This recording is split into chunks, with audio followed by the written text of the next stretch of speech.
गया है। आधिकारिक क्रम में यह पद राष्ट्रपति के बाद आता है। संविधान के अनुच्छेद 63 के अनुसार भारत का एक राष्ट्रपति होगा का प्रावधान किया गया है। अनुच्छेद 64 के तहत उपराष्ट्रपति राज्यसभा का प्रधान सभापति होता है।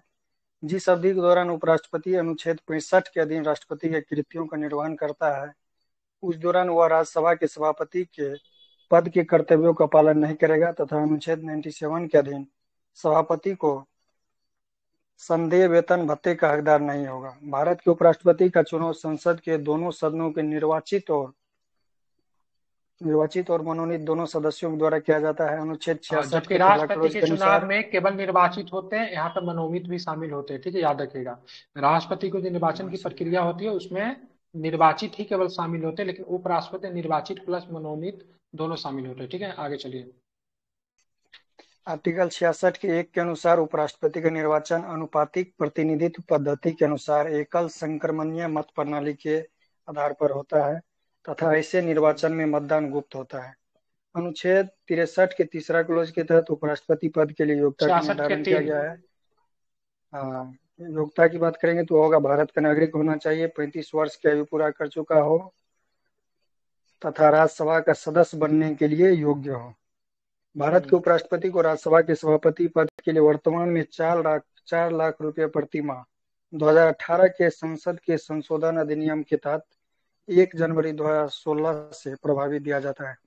उपराष्ट्रपति को उपराष्ट्रपति पद के लिए वेतन प्राप्त नहीं होता है, बल्कि राज्यसभा के सभापति के लिए प्राप्त होता है, सभापति के रूप में इम्पोर्टेंट प्राप्त है। होता ठीक है, मतलब इनको जो सैलरी जो मिलता है है। उपराष्ट्रपति के लिए सैलरी नहीं मिलता है, राज्यसभा के सभापति के रूप में मतलब इनको सैलरी मतलब दिया जाता है। ठीक है, एक बात और भी ध्यान रखेंगे, राज्यसभा के सभापति हो तो इनको सभापति ही बोलेंगे, और लोकसभा में जो होते हैं उनको सभापति नहीं, उनको स्पीकर कहा जाता है। ठीक है, लोकसभा के लिए स्पीकर, हाँ, राज्यसभा के लिए सभापति जैसे शब्द का प्रयोग होता है। ठीक है, कहने को तो कुछ भी कह सकते हैं, लेकिन सही उचित शब्द जो है यही है। कहीं भी इन्हीं शब्दों का किसी मंच से या भी कहीं से भी प्रयोग तो करें। ठीक है, इंटरव्यू वगैरह में। कहीं भी ठीक वो है, हाँ, नोटिस स्टेट किया जाता है। लेजिस्लेचर ठीक हो है, या हाँ। सेंटर हो, लोअर हाउस हम्म में स्पीकर बोला जाता है, अपर स्पीकर हाउस को होता है, अपर क्या हाउस में सभापति। सभापति होते हैं। ठीक है, चलिए आगे।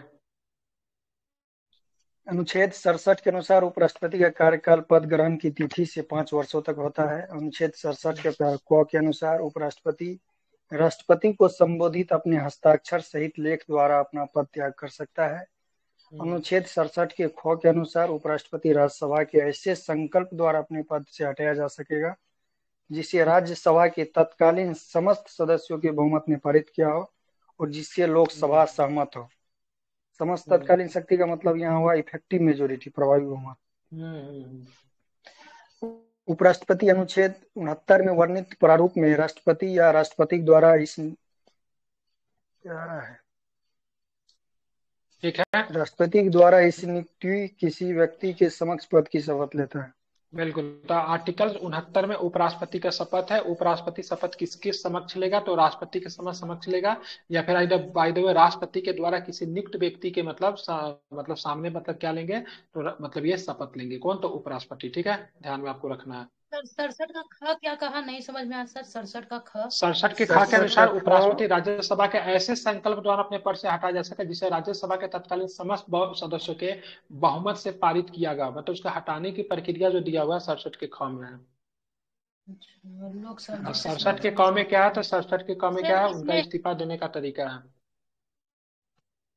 इसमें क्या कौन सा बहुमत होगा, साधारण बहुमत या विशेष बहुमत? इसमें लगता है इफेक्टिव मेजोरिटी। क्या होता है इफेक्टिव मेजोरिटी, बताइए। समस्त तत्कालीन शक्ति बहुमत का मतलब ही हुआ इफेक्टिव समस्त। मेजोरिटी। इफेक्टिव मेजोरिटी क्या हुआ? इफेक्टिव मेजोरिटी हुआ जितना टोटल हाउस का स्ट्रेंथ है उसमें से जितना वैकेंसीज अभी पड़ा हुआ है उसको निगेटिव करके उसका 50+1%। यदि अभी मान लिया वर्तमान यानी जो संदर्भ को देखते जो हुए तो 250 वैकेंट है उसको राज्यसभा का हटा सीट देगा, है, है ना? उसमें से 5 सदस्य अभी रिक्ति पड़ा हुआ है, तो 245 का 50% प्लस वन लगेगा। प्लस वन है, उसी को ना कि इफेक्टिव। एक साधारण बहुमत होता है ना, जो उपस्थित का साधारण बहुमत उपस्थित में का हार डिफरेंस प्लस क्या वन होता है? होता है। उपस्थित और मत ठीक देने है, वाले, हाँ राइट। बिल्कुल ठीक है, वो होता है। ठीक ये है, दोनों के बीच स्पेशल अंतर मेजोरिटी होता में है। तो जानते हैं ये 2/3 होता है ना स्पेशल में। हाँ हाँ हाँ, सही है। ठीक है, तो ध्यान में रखिएगा। ठीक है, वो तो दो तिहाई बहुमत चलिए, हो गया ना बिल्कुल। स्पेशल वाला। हाँ हाँ, ठीक है। अब देखिए भारत के उपराष्ट्रपति का उनका देखिए सबसे पहले उपराष्ट्रपति कौन है, करवा दीजिए। ये भी छोड़ दीजिएगा उसको, मुस्लिम हिंदू करके करवा दीजिए, पूछता है कभी कभी। मुस्लिम हिंदू पर क्या करना, भारत का प्रथम उपराष्ट्रपति की बात करेंगे तो सर्वपल्ली राधाकृष्णन हो जाएगा, इसके बाद होगा हाँ, तो डॉक्टर जाकिर सर्वपल्ली हुसैन, इसके राधाकृष्णन बाद की बीबी बात गिरी। करेंगे। इनसे फैक्ट क्या क्या बनता है? दार्शनिक राष्ट्रपति कहे जाते हैं, सॉरी, दार्शनिक राष्ट्रपति दार्शनिक भी कहे जाते थे, हैं भारत के। प्रथम उपराष्ट्रपति, ठीक है, ध्यान, यूएसएसआर इन्हीं के में जन्म राजदूत दिवस भी पे रहे थे। राजदूत भी रहे थे, शिक्षक दिवस मनाते हैं। जाकिर हुसैन की बात करेंगे तो फर्स्ट मुस्लिम राष्ट्रपति है, फर्स्ट मुस्लिम उपराष्ट्रपति है। बीबी गिरी की बात करेंगे तो कैसे राष्ट्रपति थे जो कि मतलब ट्रेड यूनियन से जुड़े हुए थे। गोपाल स्वरूप पाठक की बात करेंगे, हाँ, बीडी जत्ती, हिदायतुल्लाह की बात करेंगे तो न्यायमूर्ति रहे थे जो कि भारत के एक्टिंग राष्ट्रपति भी बने थे। ठीक है, आर वेंकट रमन हो गया। शंकर दयाल सही है। शर्मा की बात करेंगे, ठीक है, के आर नारायण की बात करेंगे। डॉक्टर के कृष्णकांत इसमें की बात, भैरव सिंह कौन जो है शेखावत, ठीक है। कार्यवाहक उपराष्ट्रपति के रूप में भी कास्ट कृष्णकांत हैं के क्या? संदर्भ में है कि पद पर रहते हुए किसकी मृत्यु हुई बिल्कुल, भैरव उपराष्ट्रपति में। सिंह शेखावत दो दो बार शायद बने थे, शायद ये नहीं, एक ही बार बने थे, ठीक है, राजस्थान से एक ही आते थे। बार मोहम्मद हामिद मोहम्मद अंसारी हामिद 2 बार अंसारी है। की बात करें, ये 2 बार रहे थे, ठीक है, ये 2 बार रहे थे, ठीक है। एम वेंकैया नायडू की बात करेंगे 2017 से लेके अब तक, मतलब ये है, ठीक है, एम वेंकैया नायडू, ठीक है, ध्यान में रखेंगे, ठीक है। ये भी सब दलित समुदाय से आते हैं और दक्षिण भारत से आते हैं, ठीक है। क्वेश्चन चलिए पढ़ेगा। बात करेंगे। अभी हाँ, तो क्वेश्चन जगदीप कीजिए। धनखड़ तो होगा ना? चेंज हो गया है हाँ, अभी मास्टर जी। जगदीप धनकर। क्या? जी। अब हाँ, जगदीप वही दो हमको लग दो रहा था। हजार सत्रह से 22 तक ये रहेंगे, उसके बाद जगदीप 22 तक धनकर ही हो ना, जाएंगे। अभी तो जगदीप धनखड़ हो जगदीप गया। धनकर हो जाएंगे, ठीक है। चलिए। आगे है कि भारत, क्वेश्चन जगदीप नंबर धनखड़ 1 है कहाँ, कि भारत की राजस्थान से है क्या? असम से शायद आते हैं धनकर साहब। असम जगदीप धनकर असम में है असम शायद। से। ध्यान में नहीं कहाँ ऐसा से आते, देख लीजिए कहाँ से आते हैं, ठीक है। देखना पड़ेगा। क्वेश्चन नंबर 1 चलिए। है कि भारत की उपराष्ट्रपति का निर्वाचन एक बीस निर्वाचक गण द्वारा किया जाता है जिसके सदस्य होते हैं। आंसर सीधा हो जाएगा, संसद के दोनों सदनों के सभी सदस्य, निर्वाचित और सदस्य जी। मनोनीत चाहे दोनों, ठीक है। निर्वाचित हो या मनोनीत हो, दोनों दोनों। ठीक है। दूसरा क्वेश्चन है, भारत के 66 के उपराष्ट्रपति अनुसार निर्वाचित होते हैं, किसके द्वारा निर्वाचित होते हैं? तो संसद के दोनों संसद के दोनों सदस्य सदनों द्वारा। के सदस्यों द्वारा। हम्म, तीसरा है, भारत के उपराष्ट्रपति का चुनाव किस तरह होता है? तो लोकसभा और राज्यसभा के सांसदों द्वारा सीधे चुनाव से। हम्म। एकल से चौथा है कि बहुमत, ये निम्नलिखित मत में से प्रणाली इसका भी होता है सर? हाँ, तो है तो तरीका है ना चुनाव करने राष्ट्रपति के लिए, और उपराष्ट्रपति दोनों? चुनाव किस तरीके से होता है, जी किस जी जी प्रक्रिया से जी। होता है, सो नहीं पूछ रहा है, हाँ, ठीक है। सांसदों के ठीक है। सीधे चलिए। चुनाव से होती है। ये कीजिए। जी जी सर, ठीक है। चौथा क्वेश्चन है, निम्नलिखित में से कौन भारत के उपराष्ट्रपति का निर्वाचन करता है? पहला ऑप्शन है लोकसभा के सदस्य, दूसरा है राज्यसभा के सदस्य, तीसरा है विधानसभा के सदस्य, चौथा है विधान परिषद के सदस्य। तो लोकसभा राज्यसभा के सदस्य हो जाएगा। हाँ, ठीक है, विधानसभा का सदस्य किसमें पार्टिसिपेट करते हैं? राष्ट्रपति पचवा, में, ठीक है। हाँ नहीं हो। पांचवा क्वेश्चन है, निम्नलिखित कथनों पर विचार कीजिए, इन कथनों में से कौन सा सही है का पहचान करिए। पहला है, राष्ट्रपति की तरह उपराष्ट्रपति का चुनाव भी अप्रत्यक्ष होता है, सही है। दूसरा है, राज्यों की विधायिकाओं के सदस्य दोनों राज्यों की विधायिकाओं के सदस्य दोनों के चुनाव में महत्वपूर्ण भूमिका निभाते हैं, गलत है। केवल राष्ट्रपति में निभाते हैं, ठीक है। विधायिकाओं के सदस्य केवल राष्ट्रपति में होते हैं। 6 नंबर। छठा क्वेश्चन है कि नीचे दो वक्तव्य दिए गए हैं, कथन और कारण, उसी के संदर्भ में। कथन एक है, कोई व्यक्ति उपराष्ट्रपति निर्वाचित होने का पात्र तभी होगा जब वह राज्यसभा का सांसद होने के लिए अर्हता है, बिल्कुल सही है। दूसरा है कि उपराष्ट्रपति राज्यसभा का पदेन सभापति होता है। उपरोक्त वक्तव्यों के परिप्रेक्ष्य में निम्नलिखित में से कौन सा उत्तर सही है? सही है, दोनों सही है, बल्कि स्पष्टीकरण बिल्कुल भी ठीक सही है। है। राज्यसभा का सभापति कौन है? तो उपराष्ट्रपति हो जाएगा इसका। राज्यसभा का पदेन अध्यक्ष कौन होता है? ये भी उपराष्ट्रपति हो जाएगा। कौन सा कथन असत्य है इसमें बताना है कि राष्ट्रपति पद के लिए प्रत्याशी की आयु कम से कम 35 वर्ष की होनी चाहिए, तो बिल्कुल सही है। दूसरा ऑप्शन है, उपराष्ट्रपति राज्यसभा का सभापति होता है, ये भी सही है। तीसरा है, उपराष्ट्रपति का चुनाव भारत का राष्ट्रपति करता है, गलत है, निर्वाचन आयोग करता है। एकल संक्रमणीय मत प्रणाली का था। चौथा ठीक है है। कि भारत के प्रथम राष्ट्रपति डॉक्टर राजेंद्र प्रसाद थे, ये तो सही है। ठीक 10वां है। क्वेश्चन है कि उपराष्ट्रपति से संबंधित निम्न कथनों में से कौन सा सही नहीं है, ये बताना है। उपराष्ट्रपति बनने के लिए व्यक्ति के पास जनता के सदन के सदस्य निर्वाचित होने की योग्यता है। तो जनता उपराष्ट्रपति का बनने के सदन लिए मतलब लोकसभा की बात कर व्यक्ति रहा है के तो पास लोकसभा जनता के के लिए नहीं सदन, होता लोकसभा है। की बात करें, गलत होगा। हम्म, दूसरा है, किसी राज्य की विधायिका का सदस्य इस पद के लिए उम्मीदवार हो सकता है, ये तो हो ही सकता है। तीसरा है, नहीं गलती है ना सर, किसी राज्य की विधायिका का सदस्य इस पद के लिए किसी उम्मीदवार हो राज्य की सकता है, ठीक है। विधायिका का सदस्य, नहीं सही ठीक है, है, सही बिल्कुल, है, क्या सही है। दिक्कत है, क्या हम्म, दिक्कत है, होता ही है। सही है, विधायक सही बन है, नहीं सही है, सकता है सही है। उपराष्ट्रपति। उपराष्ट्रपति के पद का कार्यकाल उतना ही होता है जितना कि राष्ट्रपति, ठीक है, 5 साल का। हम्म। चौथा है कि हम्म। उसको एक औपचारिक महाभियोग द्वारा पद से हटाया जा सकता है, ये तो गलत है। नहीं, उपराष्ट्रपति पे महाभियोग जैसी महाभियोग का प्रक्रिया संदर्भ लगता है केवल राष्ट्रपति के लिए होता है। राष्ट्रपति के लिए होता है, ठीक है, बाकी सबको ऐसी प्रक्रिया के खिलाफ, ठीक है। हम्म। हम्म। 11 नंबर है, भारत का उपराष्ट्रपति के संदर्भ में कुछ कथन दिए, उसके बारे में बताना है हम्म। कि भारत का द्वितीय उच्चतम प्रतिष्ठित पदाधिकारी है, सही है। उपराष्ट्रपति के पास पद से संबंध कोई औपचारिक कार्य या दायित्व नहीं है। नहीं होता है, ठीक तीसरा है। ऑप्शन है कि राष्ट्रपति की अनुपस्थिति में उसके कार्यों का निर्वहन करता है, सही है। ठीक है। राष्ट्रपति की पद त्याग और पदस्थीकरण अथवा मृत्यु के चलते राष्ट्रपति के रूप में कार्य करता है, सभी चारों सही है। क्योंकि फिर आ गया राष्ट्रपति का क्वेश्चन कि पद के उपराष्ट्रपति संबंध कोई को औपचारिक कार्य इसलिए नहीं होता है क्योंकि इनका जो कार्य जो होता है सभापति के रूप में होता है, ठीक है, ध्यान में रखिए। उपराष्ट्रपति के रूप में नहीं होता, ठीक है, आगे चलिए। ब्रह्मा क्वेश्चन है कि उपराष्ट्रपति को उसके पद से निम्न में से किसके प्रस्ताव के द्वारा हटाया जा सकता है? राज्य परिषद, लोकसभा, कैबिनेट, मंत्रिपरिषद। राज्य परिषद। उपराष्ट्रपति को भारत के उनके उपराष्ट्रपति। बोलिए ना। हम्म, ठीक है, राज्यसभा को ही राज्य परिषद कहते हैं, काउंसिल ऑफ स्टेट, ठीक है। भारत के उपराष्ट्रपति को पदच्युत करने संबंधी प्रस्ताव प्रस्तावित किया जा सकता है तो केवल राज्यसभा में। बाद में जाएगा कौन सा लोकसभा में, प्रस्ताव कि होगा? तो पहले केवल समस्त तत्कालीन। राज्यसभा में, ठीक है। हम्म, हम्म। निम्न में से किसे की अध्यक्षता ऐसे के द्वारा की जाती है जो उसका सदस्य नहीं होता है? ये तो राज्यसभा हो जाएगा। बिल्कुल ठीक है, राज्यसभा हो उपराष्ट्रपति जाएगा, करते हैं। बिल्कुल। नीचे 4 युग्म दिए गए हैं, जिनमें से वह सही युग्म बताइए जिसके दोनों महानुभाव उपराष्ट्रपति बनने से पूर्व राजदूत अथवा उच्चायुक्त के पद पर रह चुके हैं। ये राधा राधा कृष्णन और कृष्णन और बीबी बीबी गिरी। गिरी हो जाएगा। हम्म। राधा कृष्णन यूएसएसआर में थे और बीबी गिरी सिलोन, श्रीलंका में। बीबी गिरी श्रीलंका में, तो दिया भी होगा। चलिए आगे। निम्नलिखित में से किस किस ने भारत के उपराष्ट्रपति का पद संभाला है? ऑप्शन के हम्म। अनुसार हो जाएगा फखरुद्दीन अली अहमद, ये तो गलती है। मोहम्मद नहीं है। हिदायतुल्लाह, ये सही है। हम्म। नीलम संजीव नीलम रेड्डी, ये संजीव गलत है। रेड्डी भी शंकर नहीं दयाल है। शर्मा, ये सही। 1 और 4। हम्म। निम्नलिखित कथनों में से कौन सा सही नहीं? संविधान संशोधन विधेयक संसद के दोनों सदनों द्वारा अलग अलग विशेष बहुमत से पारित होना चाहिए, सही है। दूसरा है कि सर्वोच्च न्यायालय में संविधान संबंधी मामले की सुनवाई का कम से कम 5 न्यायाधीश द्वारा किया जाना चाहिए, ये भी बिल्कुल सही है। इसके बाद है प्रेस की स्वतंत्रता, मूलाधिकार, वाक्य स्वतंत्रता और अभिव्यक्ति स्वतंत्रता शामिल है, सही है। चौथा है जाकिर हुसैन भारत के प्रथम उपराष्ट्रपति थे, गलत है। दूसरे दूसरे थे, ठीक है, चलिए। उपराष्ट्र, हाँ। मोहम्मद हामिद अंसारी का भारत के उपराष्ट्रपति के रूप में क्रमांक क्या है? पारमांक। ब्राह्मा है।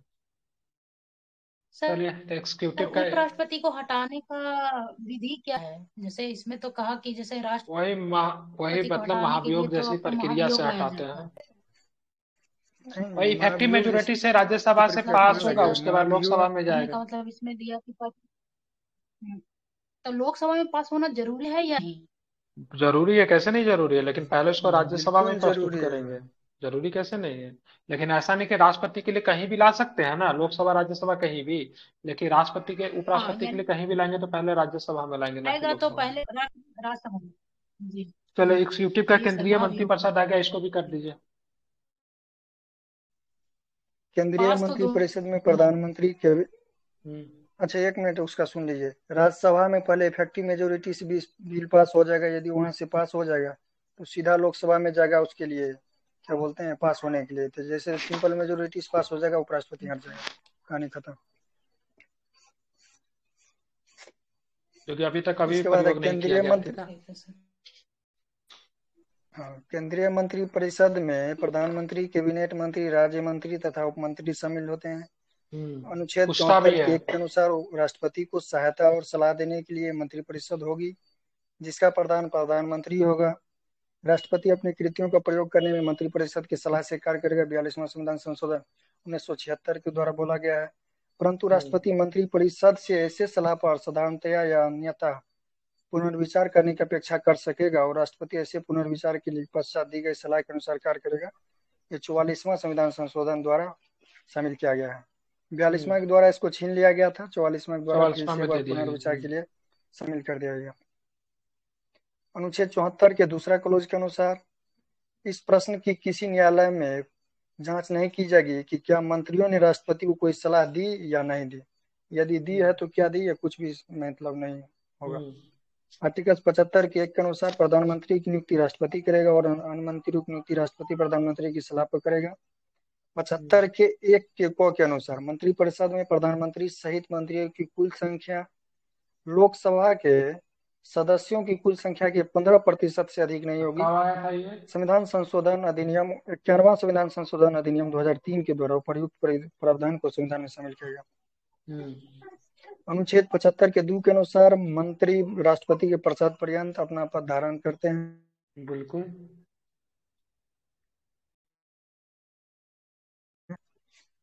अनुच्छेद 75 के 3 के अनुसार मंत्रिपरिषद लोकसभा के प्रति सामूहिक रूप से उत्तरदायी होती है। संविधान में मंत्रिमंडल शब्द का प्रयोग केवल व केवल अनुच्छेद 352 के क्लोज 3 में किया गया है। कैबिनेट या मंत्रिमंडल प्रधानमंत्री सहित कैबिनेट स्तर के मंत्रियों की परिषद होती है।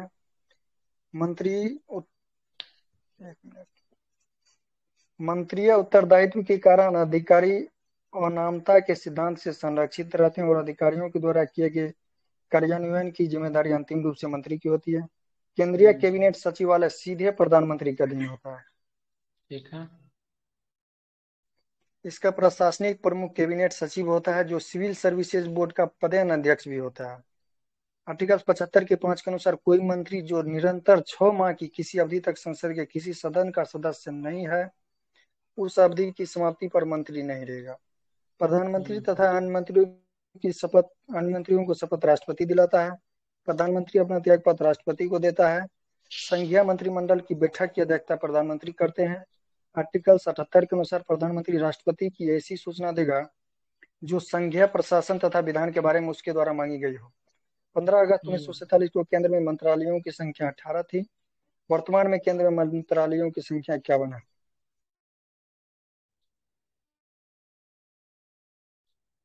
ठीक है, सही है। क्वेश्चन पढ़ें सर आप? क्वेश्चन कीजिए। जो है पहला क्वेश्चन है कि एक मिनट रुक जाइए, इसमें कोई डाउट है क्या इसको समझने में? तो बोलिए, एक्सप्लेन कर दो। Any doubt? जी सर, अभी वर्तमान में जो केंद्र में मंत्री क्या बोल रहे हैं? आवाज ही नहीं की आ रही। संख्या 51 बता रहा है। ये क्या 17वीं लोकसभा चुनाव के बारे में बता रहा है? जी सर, आवाज नहीं आ रही है? हेलो ये हेलो। हाँ, हो सकता है उसी के बारे में बता। ठीक है, आ रही है आवाज। इसको छोड़ दीजिए, ये नहीं पूछेगा। ठीक है, ये छोड़ दीजिए, ये वाला इंपॉर्टेंट डाटा इसको याद रखिए। तो 15 अगस्त 1947 को केंद्र में मंत्रियों की संख्या कितनी थी? तो 18 थी। ये छोड़ दीजिए, ये तो बढ़ते घटते रहता है, क्या ही मतलब इससे। मैक्सिमम 15% हो सकता है, उससे ज्यादा नहीं हो सकता। ठीक है, ये छोड़ दीजिए, ये याद रखिए। और बताइए। संविधान संशोधन 2003। और बताइए, और अमानता कोई का डाउट? सिद्धांत क्या हुआ? कहाँ अमानता का सिद्धांत?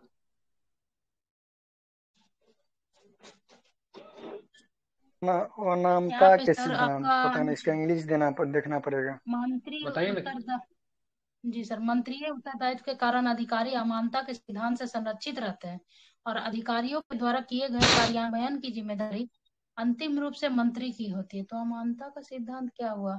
कोई दल बदल वाला क्या? मंत्रीय उत्तरदायित्व के कारण अधिकारी अमानता के सिद्धांत से संरक्षित है, तो अधिकारियों द्वारा किए गए कार्यान्वयन की जिम्मेदारी अंतिम रूप से मंत्री की होती है। इसका एक बार इंग्लिश चेक कीजिए तो आंसर निकल जाएगा। अनामता का सिद्धांत। ठीक है, मैं देखता हूँ आगे। सर, क्वेश्चन पढ़िए आगे। ठीक है सर, मैं देखता हूँ। आगे कीजिए।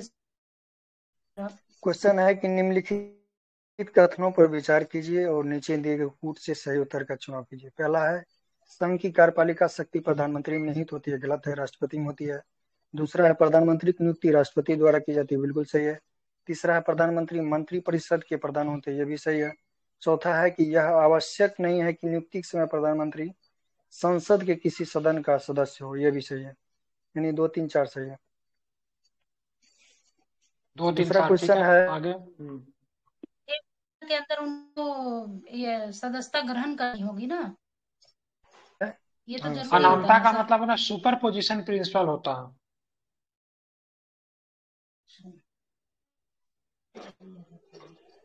इसको देखना ठीक है, पड़ेगा। देखते हैं बाद में। ठीक है, चलिए देखेंगे इसको। ठीक है, चलिए आगे भारत चलेंगे। के प्रधानमंत्री के विषय में निम्नलिखित कथनों में से कौन सा सही है? पहला है कि प्रधानमंत्री मंत्री परिषद का नाम मात्र का नेता होता है, ये तो गलत है, वास्तविक नेता होता है वही। वास्तविक नेता दूसरा होता है, ठीक है। ऑप्शन है कि वह संसद के प्रति उत्तरदायी नहीं है, ये बिल्कुल गलती है। गलत है, ये होता है। सी नंबर ऑप्शन है कि वो अपने मंत्रियों में से किसी को बर्खास्त नहीं कर सकता है, कर सकता है। चौथा है कि प्रधानमंत्री मंत्री परिषद का वास्तविक नेता, ये सही है। ये सारे गलत है, भारत का ठीक है। प्रधानमंत्री क्या होता है, तो नियुक्त होता है। चौथा है कि बिल्कुल भारत नियुक्त का होता है, प्रधानमंत्री मुख्य है, किसका मुख्य है, केंद्रीय सरकार का।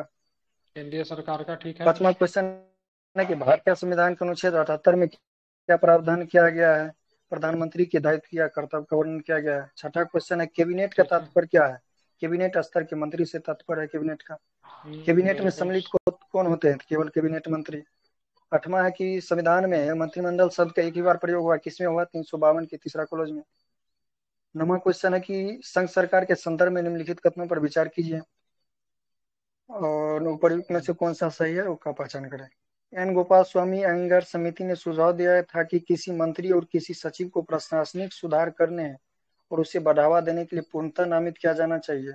दूसरा है कि प्रशासनिक सुधार आयोग 1966 की संस्तुति के आधार पर वर्ष 1970 में कार्मिक विभाग का गठन किया गया था और इसे प्रधानमंत्री के प्रभार के अधीन रखा गया था। केवल दो सही है, पहला देखना पड़ेगा क्या गलतियां हैं। पढ़िए इसके सॉल्यूशन को थोड़ा सा एन पढ़ गोपाल, दीजिए। इसको पढ़ देते हैं। एन गोपाल स्वामी अयंगार संविधान सभा के प्रारूप समिति के सदस्य थे, जिन्होंने 1950 में अपनी रिपोर्ट केंद्र सरकार की मशीनरी का पुनर्गठन, reorganization of the money machinery of central government में मंत्रियों के समूह बनाए जाने, कर्मियों की क्षमताओं में सुधार तथा एक संगठन एवं प्रक्रिया प्रभाग की स्थापना की अनुशंसा की थी। इस प्रकार परस्परगत कथन वन सही नहीं है। ठीक है, हो गया। चलिए नेक्स्ट। 10वां नंबर क्वेश्चन है कि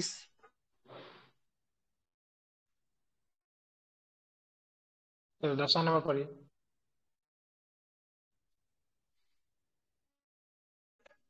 संघ सरकार के संदर्भ में निम्नलिखित कथनों पर विचार कीजिए। पहला है कैबिनेट सचिव की सलाह पर प्रधानमंत्री द्वारा भारत सरकार के मंत्रालयों या विभागों का सृजन किया जाता है।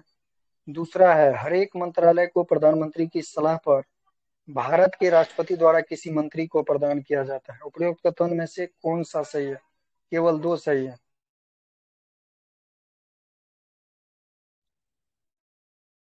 इसके सलाह पे थोड़ी ना करते हैं, ठीक है। खुद अपने हाँ, विवेक का प्रयोग करके राष्ट्रपति के द्वारा करते हैं, ठीक है। बिल्कुल। प्रधानमंत्री सलाह संसदीय करता है शासन राष्ट्रपति में को। वास्तविक शक्ति किसके पास होती है, तो संसदीय प्रणाली में प्रधानमंत्री के पास होता है। अध्यक्ष की बात करेंगे तब राष्ट्रपति होगा। निम्नलिखित कथनों पर विचार कीजिए। राष्ट्रपति भारत सरकार का कार्य अधिक सुविधापूर्वक किए जाने के लिए और मंत्रियों में उक्त कार्य के आवंटन के लिए नियम बनाएगा। दूसरा है कि भारत सरकार की समस्त कार्यपालक कार्यवाही प्रधानमंत्री के नाम से की जाएगी। दूसरा गलत है, केवल एक राष्ट्रपति के सही नाम है। से होता है, ठीक है। कार्यपालिका के जो भी कार्य कार्रवाइयाँ वगैरह जो होती है सारे के सारे राष्ट्रपति के नाम से होते हैं, ठीक है। चलिए 13 नंबर।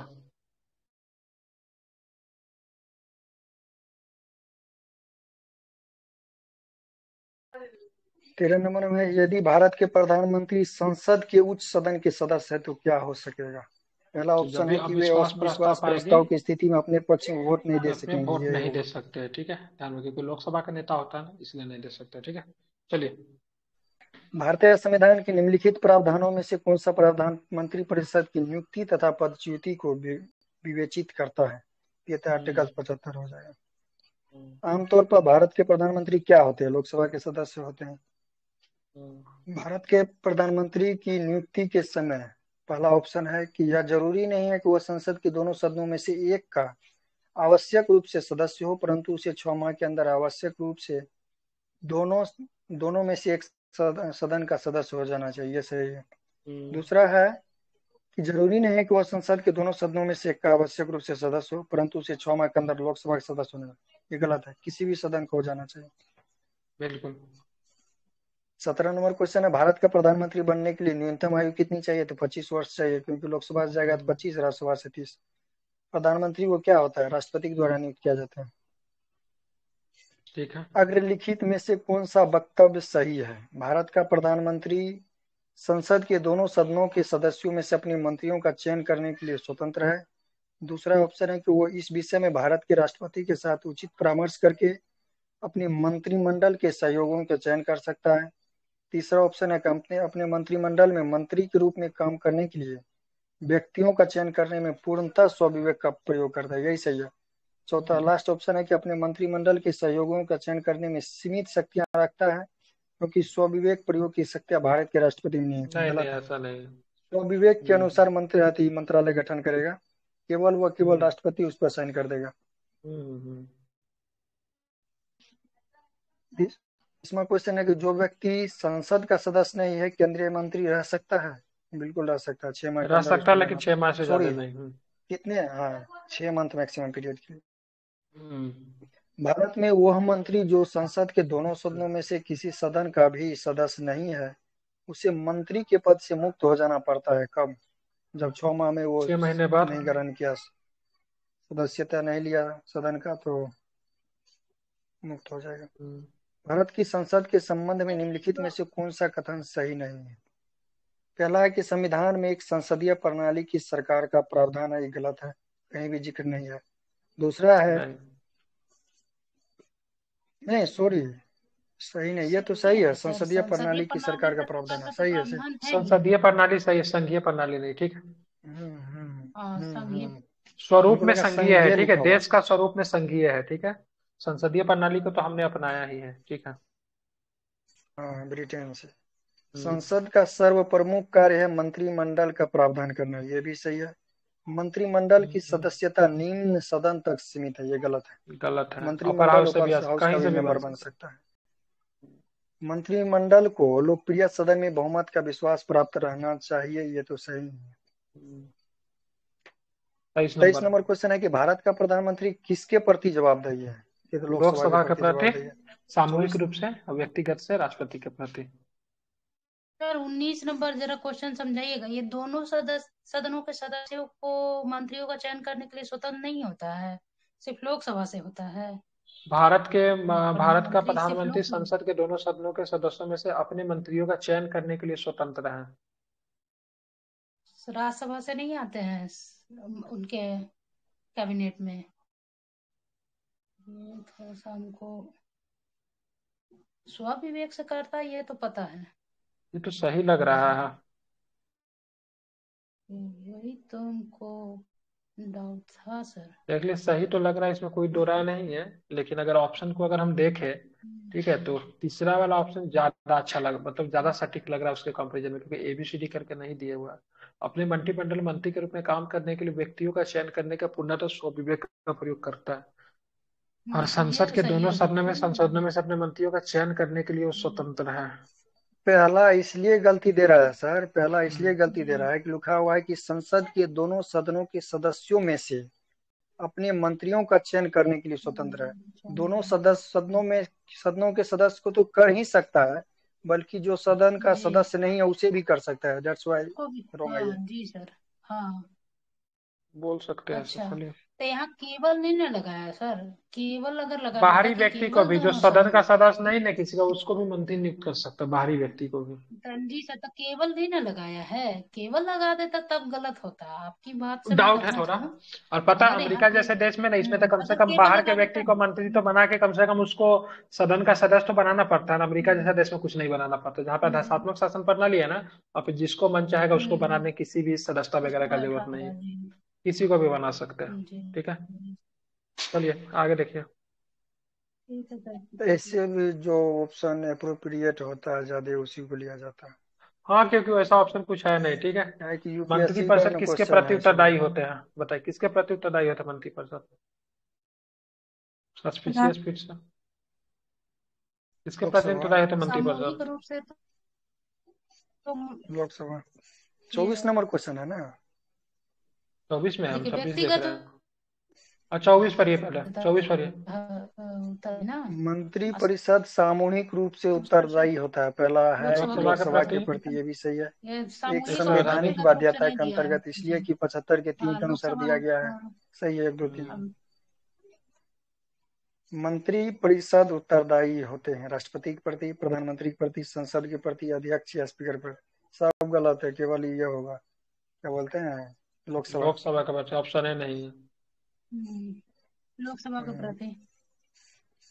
मंत्री परिषद किसके प्रति उत्तरदायी है? ये भी भारत का लोकसभा, ये भी ऑप्शन गलत प्रधानमंत्री है। ना। ऑप्शन अगर लोकसभा अध्यक्ष दे दिया। मंत्री परिषद बी सामूहिक दिया रूप सर, से तीन निम्न में हो से गया। किसके प्रति उत्तरदायी है? ये आया अब सही, लोकसभा के प्रति। संघीय मंत्री परिषद के मंत्री सामूहिक रूप से उत्तरदायी है लोकसभा के प्रति। भारतीय संविधान के संदर्भ में निम्नलिखित कथनों पर विचार कीजिए।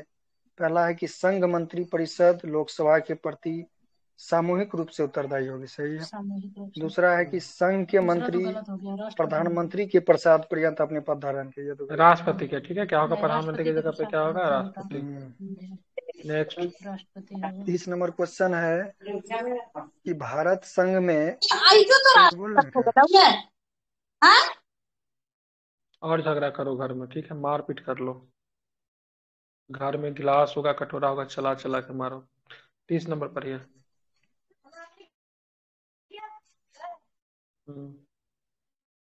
अरे आप क्या माइक बंद कर लिए? अरे हमको भी डर लग गया सर। कथन ये है सर, भारत संघ में मंत्री परिषद संयुक्त रूप से लोकसभा और राज्यसभा दोनों के प्रति उत्तरदायी। गलत स्टेटमेंट। नहीं, राज्यसभा के प्रति नहीं कारण में होता दे रहा है कि लोकसभा और राज्यसभा दोनों के सदस्य संघीय सरकार में मंत्री बनने के लिए पात्रता होते हैं। वो तो सही है, कथन तो ये सही गलत है है। और सही है। आर वाला स्टेटमेंट सही है। यहाँ पे राज्यसभा ला के गलती कर दिया है। कथन ये डी 21 आंसर दिया नंबर होगा। क्वेश्चन है कि निम्नलिखित कथन पर विचार कीजिए और बताइए कि कौन सा सही है। केंद्र में मंत्रिपरिषद संसद के प्रति सामूहिक रूप से उत्तरदायी है। गलत है, लोकसभा के प्रति होगा।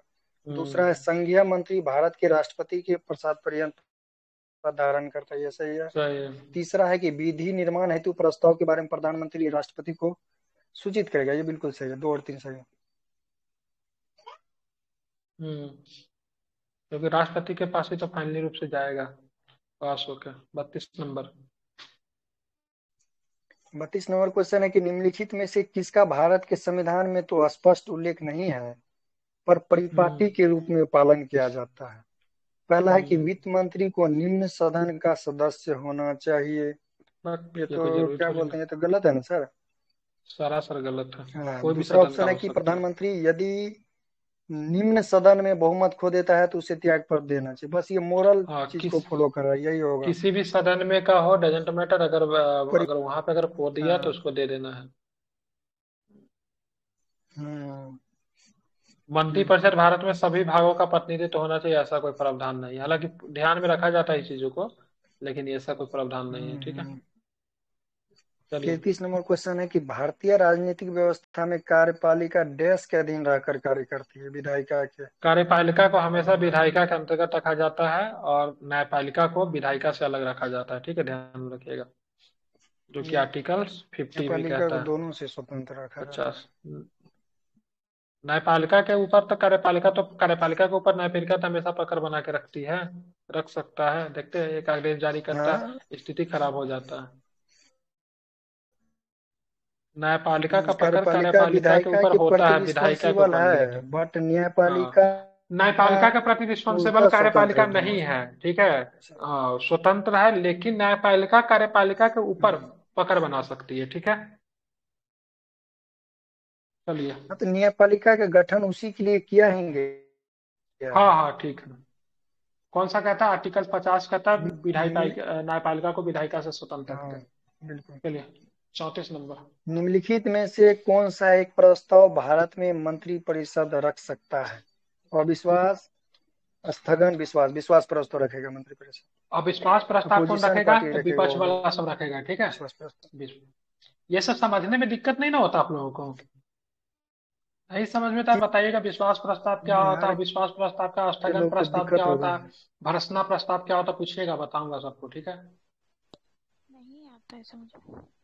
क्या किस सदन नहीं आता है नहीं अभी आता? मैं कोई बस दिक्कत कुछ नहीं है। क्वेश्चन थोड़ा दिन बर्दाश्त कर लीजिए। सर। ठीक है, क्वेश्चन बस पूछिए, थोड़ा दिन सुन रहा बर्दाश्त कर है, लीजिए। बैठा रहता है। 17 के लिए पढ़ाएंगे ना, तो एकदम बेसिक से पढ़ाएंगे, सब बता देंगे, एक एक कॉन्सेप्ट जी सर, पढ़ाते मैं चलेंगे, कौन क्या होता नहीं होता। शुरू से फाउंडेशन बैच में शामिल हो जाइएगा, तो शुरू से सब कुछ अच्छा से पढ़िएगा।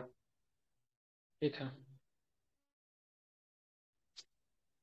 35 नंबर क्वेश्चन है है कि किस सदन के सदस्यों द्वारा बहुमत से अविश्वास प्रस्ताव पास होने पर मंत्री परिषद को त्याग देना पड़ेगा। तो ये तो लोकसभा देखिए, होगा। कभी भी अविश्वास प्रस्ताव आएगा ना, तो लोकसभा में ही आएगा, ठीक है, ध्यान रखिए। राज्यसभा में कभी भी अविश्वास प्रस्ताव नहीं आ सकता, ठीक है, ध्यान। डजेंट बेटा प्रधानमंत्री कहाँ से बिलोंग करता है, राज्यसभा से, लोकसभा से, हम्म, लेकिन हमेशा अविश्वास प्रस्ताव आएगा लोकसभा में आएगा, ठीक है, ध्यान रखिएगा। बिल्कुल। अविश्वास प्रस्ताव को बोलते हैं नो कॉन्फिडेंस मोशन बोलते हैं, अपना ठीक है। त्याग पत्र देने के बाद, हाँ, हम्म अपना त्याग पत्र देने के बाद भारत में एक मंत्री को अपने त्याग पत्र के विषय में लोकसभा में व्यक्तिगत वक्तव्य देने के लिए किसकी अनुमति की आवश्यकता होती है? ये तो स्पीकर हो स्पीकर जाएगा, को कोट करते हुए मतलब देगा, ठीक है, अध्यक्ष। ध्यान रखेंगे। मंत्रिपरिषद के विरुद्ध अविश्वास प्रस्ताव लाने के लिए लोकसभा के सदस्यों की संख्या कितनी होनी चाहिए? तो 50। कम से 50 है कम ना सर? 50। हाँ, हाँ, 50 सदस्य, 50। 50 सदस्य कर देगा तो आ जाएगा। 38 नंबर क्वेश्चन है कि लोकसभा में मंत्रिपरिषद विरुद्ध अविश्वास प्रस्ताव लाने के हेतु न्यूनतम सदस्य संख्या, वही क्वेश्चन है 50। 39 उसके नंबर बाद क्वेश्चन है कि भारत में अविश्वास प्रस्ताव के विषय में निम्नलिखित कथनों पर विचार कीजिए, बताइए कि कौन सा सही है। पहला है कि भारत के संविधान में किसी अविश्वास प्रस्ताव का कोई उल्लेख नहीं है, बिल्कुल सही है। अविश्वास प्रस्ताव केवल लोकसभा में ही पुनर्स्थापित किया जा सकेगा, अभी ये भी जस्ट सही है। बताया हूँ, ठीक है सर, राज्यसभा में कभी नहीं आता, ध्यान में रखेंगे, हम्म। ठीक है। केंद्रीय मंत्रिपरिषद के त्यागपत्र देने के उपरांत निम्नलिखित में से कौन सी सही स्थिति नहीं है? राष्ट्रपति शासन लागू हो जाएगा, ये थोड़ी होगा। ये बहुत ही बकवास चीज है, ठीक है। दूसरा है कि केंद्रीय मंत्री, राष्ट्रपति वैकल्पिक व्यवस्था बनने तक उन्हें बने हाँ रहने कहेंगे, के लिए बिल्कुल, हाँ कहेंगे, ठीक ये है, सही है। ये कहिए, ये जब बोलेंगे तो भाई पार्लियामेंट्री साहब। फॉर्म ऑफ गवर्नमेंट की मेरिट की बात करेंगे तो सबसे हम्म बेस्ट पॉइंट यही देखने को मिलेगा, alternative government, form hmm of government जो जिसको कहते हैं। हम्म सी ऑप्शन है कि वैकल्पिक व्यवस्था सभी पर है कि यथासंभव शीघ्र नई सरकार के गठन हेतु आम चुनाव कराया ये भी जाए सही है। और पदस्थ मंत्रिपरिषद अपने पद पर नई सरकार बनने तक अपने पदभार का निर्वाह करेगी, ऐसे पहला बिल्कुल। ही ऑप्शन गलत। हम्म प्रदेश का कौन सा नेता नेहरू की कैबिनेट में पहले गृह मंत्री तथा बाद में रक्षा मंत्री बने? कैलाशनाथ काटजू। बिल्कुल, कैलाश नाथ टेटू बने इसके थे। बाद है कि स्वतंत्र भारत के प्रथम वित्त मंत्री कौन थे? ये ये कौन था? आर के षणमुखम चट्टी, शरणमुखम सेठी। षणमुखम चट्टी नहीं है क्या ऑप्शन? हम्म, सही है, आज ही तो सही है। पूछे थे षणमुखम चट्टी होंगे। नहीं, ऑप्शन ए दिया था, ये जॉन मथाई को कंसिडर कर रहा था। भारत में स्वतंत्रता के पश्चात प्रथम मंत्रिमंडल का कानून मंत्री कौन था? वही बी आर अम्बेडकर अम्बेडकर जी, था। कहाँ अम्बेडकर जी, कहाँ 44वां है? क्वेश्चन है कि निम्नलिखित में से किसका लोगों का स्वतंत्र भारत के प्रथम मंत्रिमंडल का पोर्टफोलियो उनके अंतरिम सरकार की पोर्टफोलियो से भिन्न था? राजेंद्र बाबू तो कृषि मंत्री थे, तो ये जगजीवन तो राम, बनते ही नहीं है। राजेंद्र प्रसाद, जगजीवन राम, ठीक है, श्रम उसमें भी थे, सीएच श्रम बाबा, इसमें भी बलदेव है, सिंह। श्रम उसमें भी थे, श्रम इसमें भी रहते हैं। लेकिन सर नहीं, जगजीवन गल राम का गलत दे रहा है सर। भिन्न था, ठीक, तो जगजीवन ये राम तो ऑप्शन श्रम दे रहा है दोनों में केवल थे। 3, सीएच बाबा को कंसिडर कर रहा है। तो राजेंद्र बाबू को भी कृषि मंत्रालय दिए थे, इनको तो राष्ट्रपति बना देते हो, तो इनको मंत्रिमंडल में नहीं शामिल किया, तो इस हिसाब से इसको नहीं दिया में भी, ठीक है। लेकिन ये तो राजेंद्र बाबू का कृषि मंत्रालय था। भाभा के पास कौन सा मंत्रालय, एससी भाभा के पास? ठीक ठीक है सर।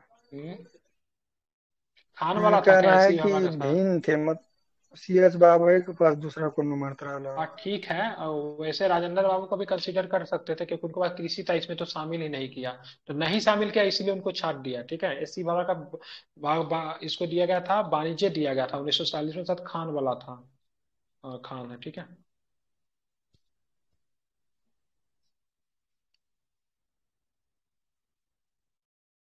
चलिए भारत के बात 12वें करेंगे। प्रधानमंत्री थे? देवगौड़ा, 12वें प्रधानमंत्री एच डी देवगौड़ा थे, ठीक है, ध्यान रखेंगे। चलो मिलाइए तो। प्रधानमंत्रियों को उनके कार्यकाल के साथ सम्मिलित कीजिए। देवगौड़ा, अटल बिहारी वाजपेयी का मिला लीजिए, देवगौड़ा सबसे पहले 96। मिलाना आसान होगा। हाँ, अटल ये तो बिहारी वाजपेयी 89 90 के 99 से समय में रहे 2004, थे। ये तो मिल ही गया। 99 से दूर चाहे वाजपेयी जी का शासन था। इंद्र कुमार गुजराल 90 91 है क्या? 90 91, इंद्र कुमार गुजराल भी। देवगौड़ा 96 97 दे रहा है, देवगौड़ा 96 97। एक मिनट, एक और मिनट, एक चंद्रशेखर मिनट। दे रहा है आपको देवगौड़ा 96 97, ठीक है। वाजपेयी जी 99 से 2004, ठीक है। चंद्रशेखर उसके बाद 1 साल बाद चंद्रशेखर आया 97 98 चंद्रशेखर, था। जिनको क्या बोलते थे, क्रम युवा से तुर्क ही है कहते थे। सर, क्रम से ही। गुलजारी नंदा देवगौड़ा कब ज्वाइन 96 किए? 97, चंद्रशेखर ये इधर 97 टाइम है। 98, अटल बिहारी वाजपेयी 1999 4। और के गुजरात देखे ना, यहाँ पे दिया होगा नीचे, सोल्यूशन में दे दिया होगा, नहीं दिया क्या? यहाँ पे दे दिया, चलिए। देवगौड़ा की बात करें, 96 से लेकर 97 तक रहे थे। चंद्रशेखर की बात 90 से लेकर 91 तक रहे। अटल बिहारी वाजपेयी 98 से लेकर 2004 तक रहे थे। इंद्र कुमार गुर्जर 97 से 98 तक। अब विश्वनाथ प्रताप सिंह 89 से लेकर 90 तक, ठीक है, ध्यान में रखेंगे। अब मंडल कमीशन के चीजों को मतलब किसने लागू किया था?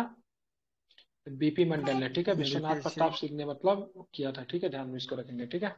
चलिए, उसके बाद बात करते हैं इनमें से और भी कोई। निम्नलिखित में चंद्रशेखर से बलिया से कौन आते थे, ठीक एक है, से एक मिनट अधिक रुक बार जाइए। प्रधानमंत्री? चंद्रशेखर क्या बलिया बोले से सर? आते थे, परिवर्तन के साथ थे। इन्हें युवा तुर्क कहते थे, इनको क्या बोला जाता था? युवा तुर्क। एक होता आता तुर्क होता है, ठीक है, आता तुर्क बोलते थे, मुस्तफा कलाम पाशा को बोलते हैं, इनको युवा तुर्क बोला जाता था कांग्रेस में, ठीक है। देवगौड़ा एक ऐसे लीडर थे ना, जो कि सर विधानसभा का सदस्य थे, वहां से बन गए थे डायरेक्ट। अटल बिहारी वाजपेयी पहले शुद्ध रूप से गैर कांग्रेसी, ठीक है। वैसे तो गैर कांग्रेसी मोरारजी देसाई बने थे, लेकिन शुद्ध गैर कांग्रेसी, जो कि कभी भी कांग्रेस के सदस्य नहीं बने ये। इंदु कुमार गुजराल की बात करेंगे तो ये यूएसएसआर में एम्बेसडर के रूप में काम कर चुके थे, ठीक है। विश्वनाथ प्रताप सिंह की बात करें तो मंडल कमीशन के रिपोर्टों को लागू किया था इन्होंने, बीपी मंडल ने। बीपी मंडल 27% आरक्षण देने की बात कही थी, इन्होंने ही लागू किया था, ठीक है। मंडल का मंडल। चलिए, 47 नंबर। निम्नलिखित में से कौन एक से अधिक बार प्रधानमंत्री नियुक्त हुए हैं? जवाहरलाल नेहरू, इंदिरा गांधी, गुलजारी तीन लाल बार, नंदा, अटल बिहारी वाजपेयी, तीन बार, सभी। 3 बार। गुलजारी नंदा 2 बार, लेकिन एक्टिंग प्राइम मिनिस्टर, ठीक है। 3 बार, 3 बार, 3 बार, ठीक है, ध्यान में रखेंगे। वाजपेयी जी एक बार 13 दिन के लिए, एक बार 1 साल कुछ दिन के लिए, एक बार पूरा पूरा कितने दिन के लिए? तो पूरा पूरा 5 वर्ष के लिए, ठीक है। जवाहरलाल नेहरू की बात करेंगे तो 1900, अब से 47 जोड़िएगा, 1947 से लेकर 1964 तक, ठीक है। 27 में 13 दिन 1900। के लिए भी बने थे ना ये, कौन? अटल बिहारी तो वाजपेयी। बोला तो 13 दिन, उसके बाद 1 साल कुछ दिन, और उसके बाद पूरा पूरा 5 साल, हाँ ठीक है। जी सर।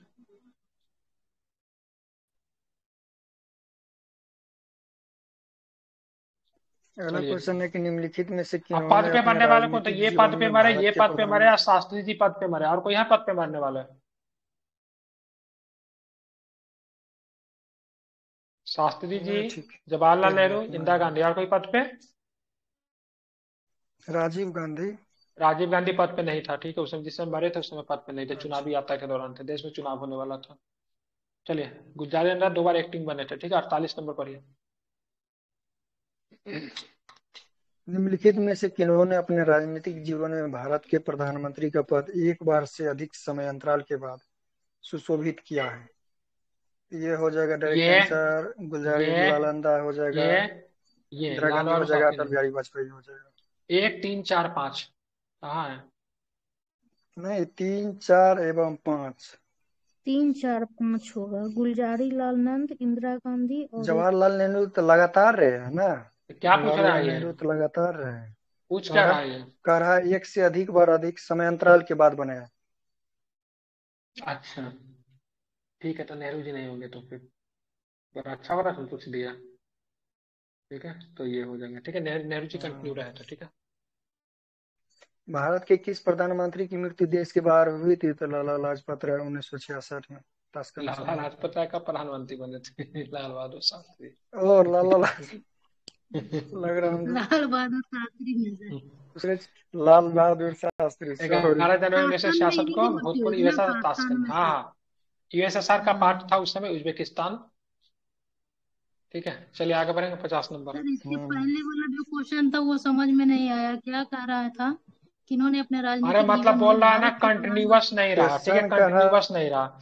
गुलजारी लाल नंदा 2 बार प्राइम मिनिस्टर है, एक बार नेहरू जी के मरने के बाद, एक बार शास्त्री जी के मरने के बाद। इंदिरा गांधी भी 2 चरण में प्राइम मिनिस्टर रही।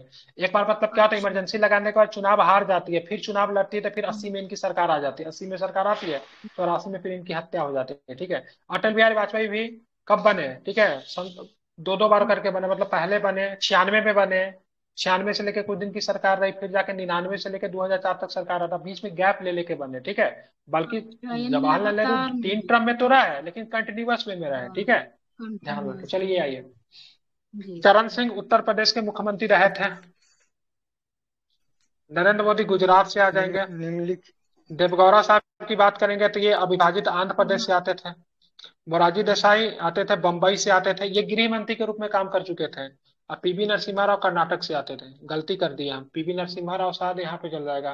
अविभाजित आंध्र प्रदेश जाएगा, देवगौड़ा कर्नाटक आएगा। देवगौड़ा कर्नाटक और पीवी नरसिम्हा राव अविभाजित आंध्र प्रदेश जाएगा, वही होना चाहिए। पीवी नरसिम्हा राव आंध्र प्रदेश, मोरारजी देसाई बंबई से आते थे, कर्नाटक देवगौड़ा कर्नाटक से विधानसभा आते से थे। ही ना थे सर? विधानसभा से कुछ ये करके आए थे, देवगौड़ा ही ना? देवगौड़ा विधानसभा के हाँ। सदस्य थे, प्राइम मिनिस्टर बन गए थे। हाँ, सदस्य थे।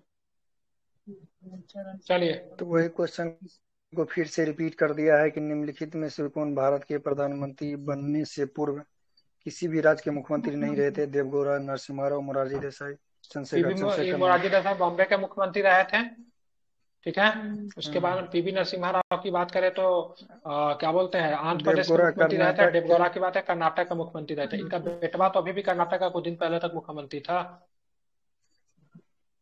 क्या नाम है बेटा का?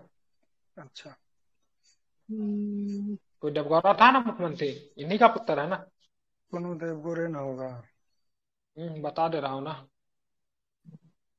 अभी कर्नाटक का तो अभी चलिए तब तक आगे बढ़ते हैं कि निम्नलिखित में से कौन भारत के प्रधानमंत्री बनने से पूर्व किसी राज्य के मुख्यमंत्री नहीं रहे? ये क्वेश्चन फंस जाएगा। मोरारजी देसाई, चरण सिंह, पीवी नरसिम्हा राव, एच डी रामास्वामी चंद्रशेखर नहीं। देवगौड़ा। निम्नलिखित में से कौन अपने प्रधानमंत्री काल में निम्नलिखित में से कौन अपने प्रधानमंत्री काल में लोकसभा के सदस्य थे? देवगौड़ा, के गुजराल, चंद्रशेखर, मनमोहन सिंह, चंद्रशेखर हो जाएगा इसका। भारत के बलिया से आते थे, प्रधानमंत्रियों इनको में क्या से कौन बोलते अपने हैं, कार्यकाल में युवा तुर्क संसद बोलते हैं, ठीक में है। किसको सर? कभी उपस्थिति नहीं है, ये चंद्रशेखर को युवा तुर्क बोलते थे, बलिया से आते थे उत्तर प्रदेश के, ठीक है। ध्यान रखो, मुख्यमंत्री नहीं बने थे ये चौधरी चरण सिंह कभी भी लोकसभा का सामना नहीं किए थे, ठीक है। कभी लोकसभा नहीं गए। चलिए, सर 55 राज्यसभा से नंबर। कौन कौन थे जो ये बने, प्रधानमंत्री बने? राज्यसभा से बनने वाले हैं आपका इंदिरा गांधी, इंदिरा गांधी थी। 5-6 मनमोहन सिंह, एच डी देवगौड़ा, एच डी देवगौड़ा। उसके बाद पीवी गुजरात से जो नरसिम्हा आते थे, राव, क्या ना, पीवी नरसिम्हा राव। गुजरात से कौन आते थे? मोरारजी देसाई। नहीं, मोरारजी देसाई से चुनाव लड़े थे, सॉरी, मोरारजी देसाई नहीं होगा, ठीक है। बच गया कौन? देखना पड़ेगा, ऑप्शन से याद आएगा, ठीक है। 5-6 ऐसे थे। चलिए पढ़िए तो। निम्नलिखित में से कौन भारत के संघीय वित्त मंत्री रहे हैं? पीपी सिंह, प्रणब अरविंद केजरीवाल, मुखर्जी वाई रहे। चौहान, प्रणब मुखर्जी। सभी सभी अच्छा, सभी सभी रहे, रहे, फिर सभी रहे, ठीक है, सभी के सभी सभी दे रहे। रहे आर हैं। वेंकट रमन भी रहे, बीपी सिंह भी रहे, वाई बी चौहान भी रहे। वाई बी चौहान मतलब महाराष्ट्र के मुख्यमंत्री भी रहे, ठीक है, ये ध्यान में रखिएगा। चलिए आगे पढ़ेंगे। उदारीकरण, निजीकरण और भूमंडलीकरण की नई आर्थिक नीति घोषित पीवी की गई। नरसिम्हा राव। इस प्रधानमंत्री के समय में PV Narasimha Rao. LPG sir. उस time Manmohan Singh finance minister थे, वित्त मंत्री थे। बिल्कुल। जी सर। मनमोहन सिंह के संबंध में निम्न में से कौन सा कथन सही नहीं? भारत के पूर्व वित्त मंत्री, ये सही है। भारतीय रिजर्व बैंक के पूर्व गवर्नर, ये भी सही है। वित्त आयोग के पूर्व अध्यक्ष, ये गलत है। आईएमएफ में भारत की पूर्व प्रतिनिधि, ये सही है। ठीक है। प्रधानमंत्री मनमोहन सिंह के बारे में बता रहा है कि ये पंजाब से लोकसभा के सदस्य रहे हैं, या पंजाब से राज्यसभा के सदस्य रहे हैं, या राजस्थान से राज्यसभा के सदस्य, या असम से राज्यसभा के असम से तो सदस्य, या आए थे असम ये। से राज्यसभा के सदस्य रहे हैं। निम्न वाक्यों का अध्ययन कीजिए। कथन है कि मंत्री नीति बनाते हैं और लोक सेवक उनका क्रियान्वयन करते हैं। कारण है कि संसदीय प्रणाली में मंत्रियों का उत्तरदायित्व का सिद्धांत कार्य करता है। मेरे हिसाब से तो ये दोनों सही लग रहा है। हाँ, दोनों सही है। स्पष्टीकरण नहीं है, ठीक कथन है। और कारण दोनों सही है, और स्पष्टीकरण भी सही है। स्पष्टीकरण भी सही है, सही नहीं नहीं बोल है। रहा। दोनों सही है, किंतु संसदीय प्रणाली में मंत्रियों का उत्तरदायित्व का सिद्धांत कार्य करता है। देखने अमानता में तो के सही लग रहा है, सिद्धांत। संसदीय प्रणाली में मंत्रियों का उत्तरदायित्व का सिद्धांत कार्य करता है। अमानता का सिद्धांत कह रहा सर। यहाँ पे ये देखना पड़ेगा। मंत्रियों के उत्तरदायित्व के कारण उस अधिकारी प्रॉपर अमानता के कथन सिद्धांत वन के प्रॉपर स्टेटमेंट को शायद फॉलो नहीं कर रहा है, इसीलिए हो सकता है। यहाँ पढ़ देना है कि कथन और कारण दोनों सही है, किंतु कथन कारण कथन का सही स्पष्टीकरण नहीं है। मंत्रियों के उत्तरदायित्व के कारण अधिकारी अनामता के सिद्धांत से संरक्षित रहते हैं। यही वही अनामता का सिद्धांत अमानता फिर आ गया। और अधिकारियों के द्वारा किए गए क्रियान्वयन की जिम्मेदारी अंतिम रूप से मंत्री की होती है।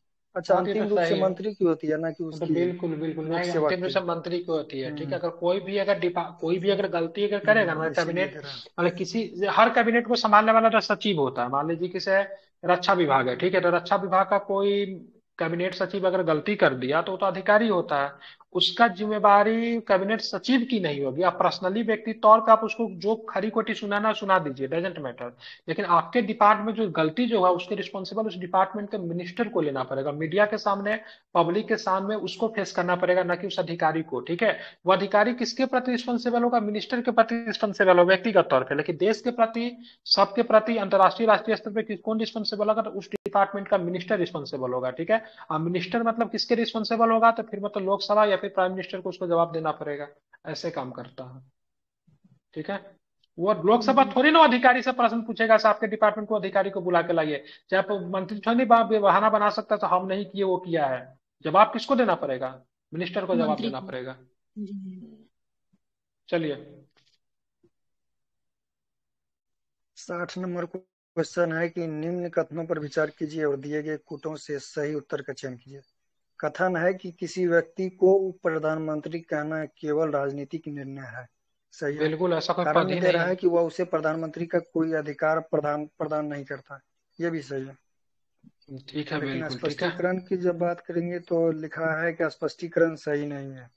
इसको सही पढ़ नहीं, देते ठीक। हैं कि भारतीय संविधान के किसी अनुच्छेद में उप प्रधानमंत्री के पद एवं उत्तरदायित्व के निर्वहन का उल्लेख नहीं है। सही है। भारतीय प्रधानमंत्री के परामर्श अनुसार राष्ट्रपति मंत्रिमंडल के किसी सदस्य को प्रधानमंत्री नियुक्त कर सकते हैं। उप हाँ प्रधानमंत्री के उत्तरदायित्वों का निर्धारण प्रधानमंत्री का विशेषाधिकार है।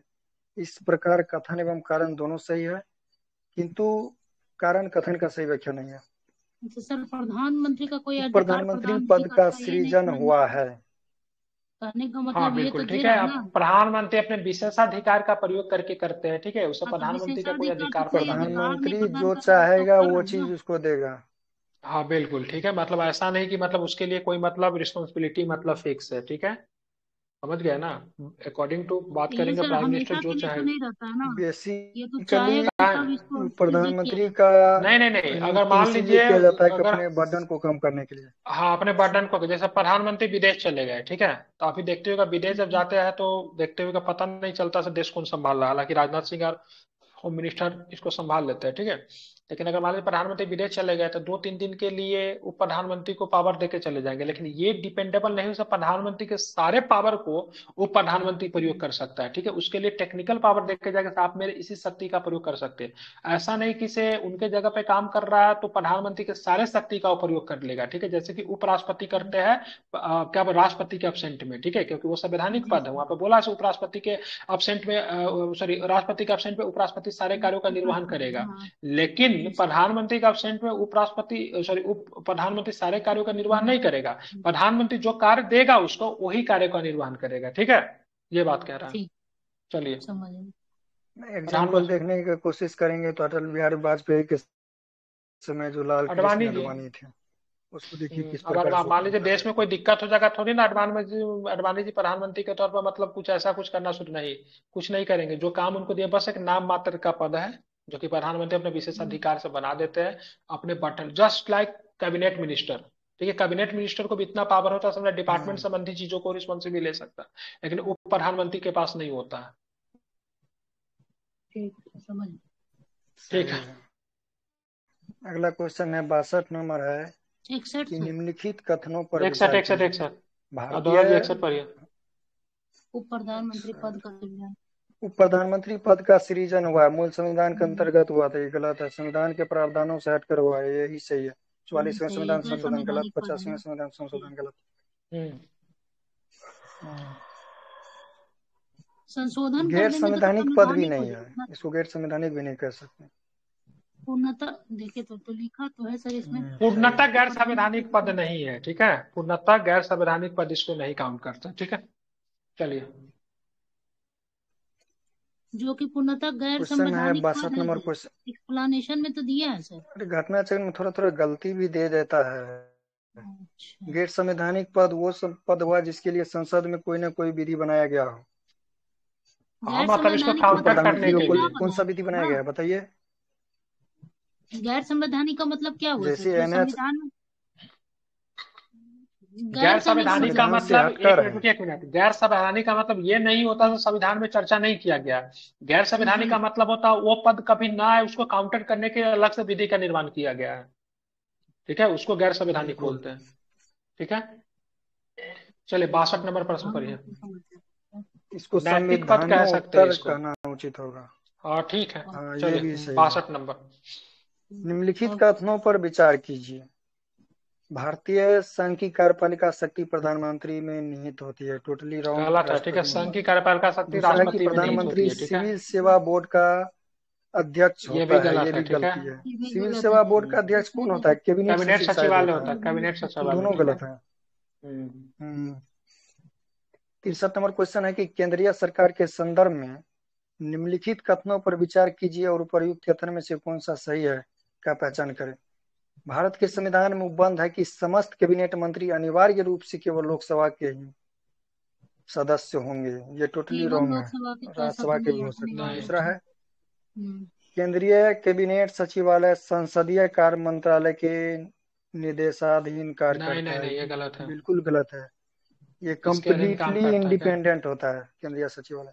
कैबिनेट सचिवालय इंडिपेंडेंट होता है केंद्रीय सीधे जो सर होता है ये। कैबिनेट सचिवालय प्रधानमंत्री, नहीं, सीधे या प्रधानमंत्री के प्रधानमंत्री के सीधे, अधीन होता, प्रधानमंत्री के सीधे, प्रधानमंत्री के अधीन होता। अच्छा सॉरी, प्रधानमंत्री के प्रधानमंत्री, सीधे। हाँ। प्रधानमंत्री के अधीन हम्म, होता, ठीक है। हम्म। ये कैबिनेट लिखा हुआ है। समितियों से संबंधित निम्नलिखित कथनों को पढ़िए तथा सही विकल्प को चुनिए। कथन है कि संविधान में कैबिनेट समितियों का उल्लेख नहीं किया गया है। दूसरा है कि कैबिनेट समितियां प्रधानमंत्री द्वारा समय की जरूरत एवं परिस्थितियों की आवश्यकता को ध्यान में रखते हुए गठित की जाती है। तो हमको सही चलिए। बुझा रहा है। तीसरा है कि यदि प्रधानमंत्री समिति के सदस्य हो तो यह आवश्यक नहीं है। ओ क्या दे रहा है? यदि प्रधानमंत्री समिति के सदस्य हो तो यह आवश्यक नहीं है। बस इतना। चौथा है कि संसदीय नहीं मामलों की समिति के अध्यक्ष प्रधानमंत्री होते हैं। नहीं नहीं, सर, नहीं, ये लिखा संसदीय हुआ है यदि मामलों के समिति के क्या अध्यक्ष प्रधानमंत्री। दे जो, रहा है कथन? 1 2 सही है, 3 4 गलत है। हाँ, देखिए तो सर, तीसरा संसदीय में था मामलों ना। के समिति का जो अध्यक्ष जो होता है ना, वो मतलब हम्म, संसदीय मामलों का जो मंत्री होता है वही होता है सर। तीसरा में पूरा लिखा हुआ था ना कि यदि प्रधानमंत्री समिति के सदस्य हो तो यह आवश्यक नहीं है कि वह समिति के अध्यक्ष भी हो। हम्म। ये लिखा हुआ है। अच्छा, यहाँ ये पूरा लिखा नहीं रहा है लिखा हुआ सर, है। संसदीय मामलों में कैबिनेट समिति की अध्यक्षता रक्षा मंत्री द्वारा की जाती है। नहीं तो, न या कि तो इसके प्रधानमंत्री। लिए संसदीय मामलों का मंत्री यहाँ होता है, या फिर यहाँ जिस दे चीज रहा के है, लिए बनाया कैसे दे जाता रहा है ना, उसको क्या पता किसे दे रहा है। रक्षा मंत्री के द्वारा किया जाता है। है? संसदीय ये नीचा मामलों में के पढ़िए, कैबिनेट सबसे लास्ट में है कि संसदीय मामलों की कैबिनेट समिति के प्रधानमंत्री सदस्य नहीं होते हैं और इसकी अध्यक्षता वर्तमान में जून 2019 में हुए पुनर्गठन के तहत रक्षा मंत्री द्वारा देखिए, की इसके जाती लिए है। दो काम होता है, संसदीय मामले का कब हो मंत्री जाता होता है? है या फिर किसी व्यक्ति को बना दिया जाता है, लेकिन कोई ऐसा फिक्स नहीं है उसी के द्वारा किया जाएगा। वैसे तो संसदीय रक्षा मामले का मंत्री है ही, हम्म, प्रहलाद जोशी की क्या है, वही तो है संसदीय मामलों का मंत्री। जी सर। तो लग रहा है। सही है।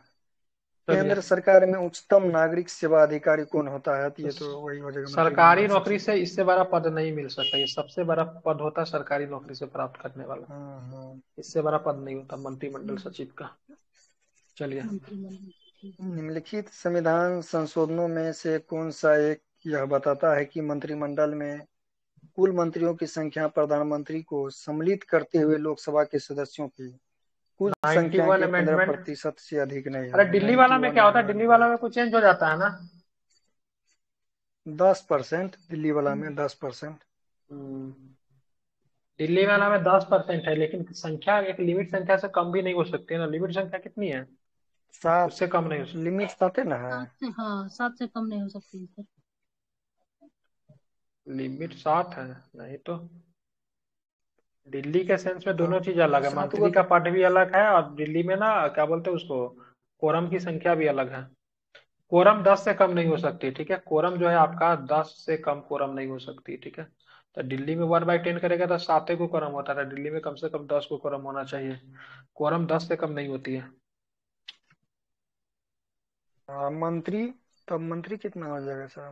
दिल्ली मंत्री में भी शायद 15% है, कोरम के सीट क्या संदर्भ है? में आप जो कंफ्यूज कर रहे थे, कोरम, कोरम शायद दिल्ली में शायद कुछ होता है, देखना पड़ेगा, हम तो पढ़े थे भुला गए फिर से, देख लीजिएगा, कहिए आगे। दिल्ली के सेंस में थोड़ा अलग होता है। अच्छा कोई और बात दिल्ली नहीं, का जो हाँ मुख्यमंत्री जो है मंत्री ना, है तब वो तो क्या एलजी को होगा। इस्तीफा नहीं देता, राष्ट्रपति को इस्तीफा देता है, नियुक्ति भी राष्ट्रपति के द्वारा ही होती है, ठीक है। चलिए, हम्म। दिल्ली का मुख्यमंत्री। निम्नलिखित में से किस संवैधानिक संशोधन अधिनियम द्वारा मंत्रिपरिषद की संख्या लोकसभा के कुल सदस्यों के 91 सर। 15% की सीमा तक निर्धारित की? तो 91 ना हो जाएगा। 91 कब आया था? केंद्रीय 2003 में हुआ सरकार था, के ठीक है। संदर्भ में 2003 2003 में में। केंद्रीय सरकार के संदर्भ में निम्नलिखित कथनों पर विचार कीजिए और कौन सा सही है, क्या पहचान करें। सर पहला एक है क्वेश्चन। कि 15 अगस्त 1947 को केंद्रीय मंत्रालयों की संख्या 18 थी, बिल्कुल सही है। जी सर। वर्तमान में केंद्रीय मंत्रालयों की संख्या नहीं, 36 से गलत है, 51 है। दिया था ना जी सर, ये ना क्वेश्चन निम्नलिखित में नंबर से ना कौन सा 64 आधिकारिक दस्तावेज भारत से संबंधित है? व्हाइट पेपर हो जाएगा, श्वेत पत्र। जी सर 64 अगला नंबर है क्वेश्चन था संघीय ना, मंत्रिमंडल का पुनर्गठन। 64 क्या? नंबर का क्वेश्चन जो था ना सर, उसको हमको समझ में नहीं आया सर। ठीक है, इसका जो सारा 64 कहाँ है कथन जो क्वेश्चन? दिया था ना, उसको सही से क्लियर नहीं हो पाया हमको। अगर आप लास्ट में समझा दीजिए तो ज्यादा अच्छा है सर, अभी आप कंटिन्यू रखिए, लास्ट में इसको थोड़ा सा चर्चा कर दीजिएगा। ठीक है सर, ओके। उसमें थोड़ा सा हमको संघीय मंत्रिमंडल का पुनर्गठन किसकी रिपोर्ट पर आधारित था? गोपाल ये एन स्वामी गोपाल स्वामी अयंगार। अयंगार हो जाएगा, 1949 में। 49 में reorganization of government 71 number mission. Question है कि निम्नलिखित में से कौन सा मंत्रिमंडल सचिवालय का कार्य है? मंत्रिमंडल बैठकों के लिए कार्य सूची तैयार करना, यह सही है। दूसरा है कि मंत्रिमंडल समितियों के लिए सचिवालयीय सहायता, यह भी सही है। तीसरा है कि मंत्रालयों को वित्तीय संसाधनों का आवंटन, ये गलत है, एक और दो वो हो तो जाएगा। वित्त मंत्री करेगा ना, वित्त निम्नलिखित में कौन सा मंत्रालय। आधिकारिक दस्तावेज भारत से संबंधित है? श्वेत पत्र, व्हाइट पेपर, ठीक है। कितना ये हो गया? बढ़ के आगे कितना नंबर पे है? 71 पे आ गए हैं, 72 पे 71 अब सर। आगे हैं। Council of scientific and industrial research का अध्यक्ष कौन होता है? ये प्राइम भारत का मिनिस्टर। प्रधानमंत्री हो जाएगा। राष्ट्रीय सुरक्षा तो समिति इसको का क्या प्रधान बोलते कौन हैं? होता है? तो प्रधानमंत्री हो देखिए एक मिनट, जाएगा। आईसीएआर बोलते हैं, क्या किसको? बोलते हैं इसको? आईसीआर बोलते हैं, ठीक है, इसका हो जाता है, ठीक है, उसके नहीं, बाद बता देता SCAR हूँ। नहीं बोलेंगे सर। नहीं बोलते हैं। आईसीआर का भी प्राइम ICAR मिनिस्टर बोलते हैं ही। Indian CSIR। Agriculture, council of scientific and CSIR शायद, CSIR CSIR। सही बोले हैं, सीएसआईआर, और CSIR। Sorry sorry sorry, CSIR होता है, सॉरी सॉरी सॉरी। और अंतरिक्ष विभाग का जो भी होता है ना, अंतरिक्ष विभाग का, वो भी प्राइम मिनिस्टर का। परमाणु ऊर्जा प्राइम विभाग, मिनिस्टर। एक अंतरिक्ष होता है विभाग, NWD, ठीक है, ND, परमाणु हो गया, NDM अंतरिक्ष हो होता है गया, शायद। ठीक है, अंतर्राज्यीय परिषद हो गया। नेशनल डिजास्टर मैनेजमेंट का भी यही होता है। ना ना, गृह मंत्री होता है उसका। गृह प्रधानमंत्री के मंत्री? पास तो बहुत सारा पद होता है गृह ना सर, मंत्री, बहुत सारा मंत्रालय होता है, नेशनल जो जो डिजास्टर अच्छा, मंत्रालय गृह मैनेजमेंट का मंत्री गृह होता मंत्री, है। दिया हो। राष्ट्रीय आपदा प्रबंधन का गृह मंत्री, बिल्कुल देख लीजिएगा एक मिनट, गृह मंत्री होना चाहिए। इसके एक बार सर सर्च किए तो हम तो यही पढ़े थे। सारा आपदा राष्ट्रीय वगैरह तो सुरक्षा गृह मंत्रालय का अधीन है। हाँ, राष्ट्रीय नहीं, एक सुरक्षा बार का तो सर्च हो कीजिए, वो सकता। NDRF के बारे में शायद आप बोल रहे होंगे, वो NDRF और डिजास्टर मैनेजमेंट मंत्र है। बोलिए तो क्या था, वो आगे तो कीजिए, गृह चेक मंत्रालय करता हूँ, देखिए तो। नेशनल डिजास्टर मैनेजमेंट का प्रधान कौन होता है? वो तो गृह सचिव होता है ना, गृह मंत्री। एक बार देखने दीजिए। अगला क्वेश्चन है कि राष्ट्रीय सुरक्षा समिति का प्रधान कौन होता है? ये भी प्रधानमंत्री हो जाएगा। प्रधानमंत्री। 74 नंबर क्वेश्चन है कि स्वतंत्र भारत NSC। में प्रथम बार संसदीय एनडीएम बोला है, सचिव का नेशनल पद किस डिजास्टर वर्ष मैनेजमेंट सृजित किया बताया गया ना था? आप? एनडीए हाँ में। हाँ हाँ, 1951। NDM, national disaster management. इसका तो भी prime prime minister of minister India, ही होता है। प्राइम मिनिस्टर होता। वही तो हम भी बोले थे, हम बोल डिजास्टर को रहे थे लेकर गृह मंत्री। कंफ्यूज है, ठीक है, प्राइम मिनिस्टर। वो NDRF के बारे में आप बोल रहे होंगे सर, हाँ, उसका गृह एनडीआरएफ मंत्री का होता है इत्यादि गृह होता है। मंत्री, ठीक है, तो प्राइम अगला मिनिस्टर क्वेश्चन है होता। कि निम्नलिखित में से कौन सा मिलान गलत है? JL नेहरू शांति वन, ये सही है। कहाँ पे, कितना लाल नंबर पे बहादुर है? शास्त्री विजय घाट, ये भी सही है, 75। इंदिरा गांधी शांति स्थल, ये भी सही है। राजीव गांधी कर्म भूमि, ये गलती है, क्या होगा? वीरभूमि होगा। वीरभूमि, ठीक है। और कर्मभूमि किसका है? वाजपेयी जी शंकर का दयाल क्या? शर्मा का। वाजपेयी जी का, नारायण वाजपेयी जी का, क्या? वाजपेयी जी का सदैव कहाँ से? अटल। क्या है वाजपेयी जी का? सदैव अटल। अटल सदैव अटल। इनका क्या होगा? जय जवान वीरभूमि जय होगा, किसान ठीक का नारा किसने दिया? लाल बहादुर शास्त्री। है। जय जवान भरतपुर जय के। जय विज्ञान, चलिए हो गया, ये खत्म हो गया। जय विज्ञान किसने दिया? ये अटल बिहारी वाजपेयी। जयप्रकाश और जय अटल बिहारी अनुसंधान वाजपेयी। किसने दिया? जय अनुसंधान। नरेंद्र मोदी। अब आगे वाला आएंगे तो अमित शाह कुछ बढ़ा देंगे इसमें। चले, महाधिकतम महानवादी, ये हमारा टॉपिक नहीं है, छोड़िए इसको। तो हमारा कार्यपालिका हो गया सेंट्रल का ना। केंद्र राज्य संबंध करवा दीजिए, पंचायती राज करवा दीजिए, स्किप करते इसको। केंद्र राज्य संबंध करवा दीजिए। कितना नंबर टॉपिक है केंद्र राज्य संबंध?